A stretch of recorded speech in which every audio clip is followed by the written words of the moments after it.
ሰላም ጤና ይስጥልን የተወደዳችሁ የኤስቢኤን ብሬኪንግ ኒውስ ዩቲዩብ ቻናል ቤተሰቦች የሰዓቱን አበይትና ሰበር መረጃዎች ይዤላችሁ ቀርቤያለሁ። ወደ ዋና ዜናዎቹ ስናመራ በመጀመሪያ በየመን የሚንቀሳቀሱትና በኢራን የሚደገፉ ሁቲዎች ጦርነቱ ከተጀመረ በኋላ ለመጀመሪያ ጊዜ በእስራኤል ላይ የባላስቲክ ሚሳኤል ጥቃት መፈጸማቸውን በይፋ አረጋገጡ። በሌላ በኩል የእስራኤል መከላከያ ሰራዊት IDF ከየመን የተተኮሰውን ሚሳኤል በአየር ላይ መጥቶ ማውረዱን አስታውቋል። በሌላ በኩል የሁቲዎች ጣልቃ ገብነት በአረብ ባህረ ሰላጤው አዲስ የጦር ግንባር የመክፈትና የቀይ ባህርን ዓለም አቀፍ የንግድ መስመር የማስተጓጎል ከፍተኛ ስጋት ደቅኗል። አሜሪካ ግዙፍ ወታደራዊ ስምሪት ከ80 በላይ የጦር አውሮፕላኖችን መሸከም የሚችለው የአውሮፕላን ተሸካሚ መርከብና ሌሎች 3 አውዳሚ የጦር መርከቦች ወደ መካከለኛው ምስራቅ በመጓዝ ላይ ይገኛሉ። እንዲሁም ደቡብ ሊባኖስ በተካሄደው ውጊያ 2 የእስራኤል መኮንኖች በከባድ ሁኔታ ተጎድተዋል። በአቡዳቢ ደግሞ የሚሳኤል ስብርባሪ ወድቆ 5 የየመን ዜጎች ተጎድተዋል። ወደ ዝርዝር መረጃው ስናቀና በመካከለኛው ምስራቅ የተቀሰቀሰው ጦርነት በአሁኑ ወቅት ወደ አደገኛ ምዕራፍ ተሸጋግሯል። በየመን የሚንቀሳቀሱትና በኢራን የሚደገፉት ሁቲዎች ጦርነቱ ከተጀመረ በኋላ ለመጀመሪያ ጊዜ በእስራኤል ላይ የባላስቲክ ሚሳኤል ጥቃት መፈጸማቸውን በይፋ አረጋግጠዋል። የቡድኑ ወታደራዊ ቃል አቀባይ ያህያ ሳሬ እንደገለጹት ጥቃቱ ሚስጥራዊ የሆነ የእስራኤል ወታደራዊ ቦታዎችን ኢላማ ያደረገ ሲሆን ይህም በኢራን፣ በሊባኖስ፣ በኢራቅና በፓለስቲና ግዛቶች ላይ የሚፈጸመው ጥቃት የሰጠ ምላሽ ነው ብለዋል። በሌላ በኩል የእስራኤል መከላከያ ሰራዊት IDF ከየመን የተተኮሰው ሚሳኤል በአየር ላይ መጥቶ ማውረዱን አስታውቋል። ሁቲዎች በሁሉም ግንባሮች ላይ የሚፈጸመው ወረራ እስካላቆመ ድረስ ወታደራዊ እርምጃቸው እንደሚቀጥሉ ዝተዋል። ይህ የሁቲዎች ጣልቃ ገብነት በአረብ ባህረ ሰላጤው ላይ አዲስ የጦር ግንባር የመክፈት ከፍተኛ ስጋት ደቅነዋል። ሁቲዎች በየመን የሺዓ ሙስሊም አናሳ ቡድን የሆኑትን ዛይዲዎችን የሚወክሉ ሲሆን በኢራን የሚመራውና የመቋቋም ዘንግ ወይም አክሲስ ኦፍ ሬዚስታንስ ተብሎ የሚጠራው ጥምረት አካል ናቸው።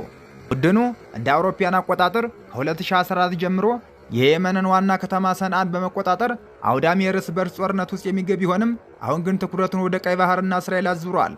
ባለሙያዎቹ እንደሚሉት የሁቲዎች ተሳትፎ ዓለም አቀፍ የንግድ መስመር በሆነው ቀይ ባህር ላይ የሚደረገውን የንግድ እንቅስቃሴ ሊያስተጓጉል ይችላል። ቀደም ሲል በ2025 ዶናልድ ትራምፕ ከእንግሊዝ ጋር በመሆን የሁቲዎችን ጥቃት ለመከላከል የአየር ድብደባ ዘመቻ ማካሄዳቸው ቢታወስም አሁን ላይ ያለው ሁኔታ ግን ቅዠትን ይበልጥ የከፋ ግጭት የሚያደርግ እንደሆነ የመካከለኛው ምስራቅ ባለሙያው ፋሪስ አልሙስሊም ገልጸዋል።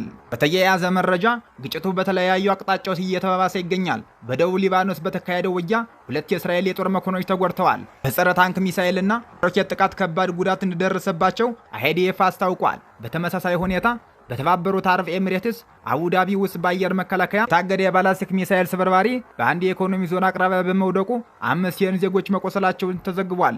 ይህ ሁኔታ ግጭቱ ከአካባቢው ጦርነት ባለፈ የቀጠናውን ሀገራት ደህንነት እየተፈታተነ መሆኑን ያሳያል። አሜሪካ በበኩሏ ወታደራዊ አቋሟን ወደ ቀጠናው እያሳደገች ትገኛለች። ከ80 በላይ የጦር አውሮፕላኖችን መሸከም የሚችለው ግዙፉ የአውሮፕላን ተሸካሚ መርከብ ወደ መካከለኛው ምስራቅ እንዲሰማራ ወስነዋል። በተጨማሪም 2 የሚሳኤል አጥፊ የጦር መርከቦች አሜሪካ በኢራን ላይ የምታደርገው ወታደራዊ እንቅስቃሴ ድጋፍ ለመስጠት በማምራት ላይ ይገኛሉ። ይህ መጠነ ሰፊ የአየር ስምሪት ዓላማው የሁቲዎችንና የኢራንን ጥቃት ለመግታት ቢሆንም ጦርነቱን ወደ ለየለት ቀጠናዊ ግጭት ሊቀይረው ይችላል የሚል ስጋት በዓለም አቀፉ ማህበረሰብ ዘንድ ሰፍኗል።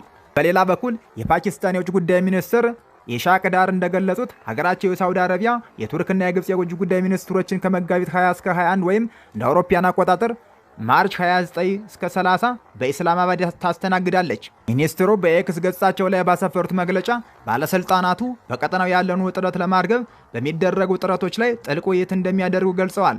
የግብጽ የውጭ ጉዳይ ሚኒስትሩ ለዚህ ውይይት ወደ ፓኪስታን መጓዛቸውን የሚያረጋግጥ መግለጫ አውጥቷል። ፓኪስታን በቀጠናው የሰላም አጋዥ የመሆን ሚና ለመጫወት ጥረት ስታደርግ ቆይታለች።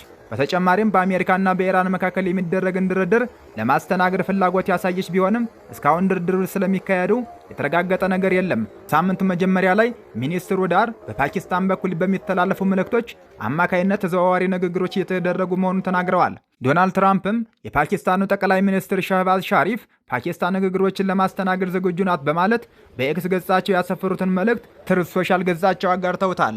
በሌላ በኩል በመካከለኛው ምስራቅ ባለው ጦርነት ምክንያት ኢራን ለተከታታይ 1 ወር በዲጂታል ጨለማው ተዘፍቃለች ሲል የኢንተርኔት ክትትል የሚያደርገው ኔትብሎክስ ዘግቧል። ኔትብሎክስ እንደገለጸው የኢንተርኔት መቆራረጡ ለሙሉ 4 ሳምንት የቆየ ሲሆን ይህም የኢራናውያን የመገናኛና መረጃ የማግኘት መብት የሚጥስ ነው ብሏል።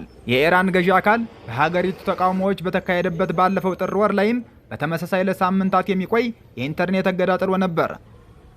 በኢራን የሚገኙ ባለስልጣናት የሁለትዮሽ የኢንተርኔት አጠቃቀም ስርዓትን የሚከተሉ ሲሆን ይህም የገዢው አካል አባላት ብቻ ኢንተርኔት እንዲጠቀሙ የሚፈቅድና አብዛኛው ዜጋ ግን ብሔራዊ የመረጃ መረብ በተሰኘው የሀገር ውስጥ መረብ ብቻ እንዲገደብ የሚያደርግ ነው። የተወደዳቸው የዩቲዩብ ቻናል ቤተሰቦች ከጥቂት ሰዓታት በኋላ በሌላ ሰበር መረጃ እስክንገናኝ በያለንበት ቸር ያቆየን።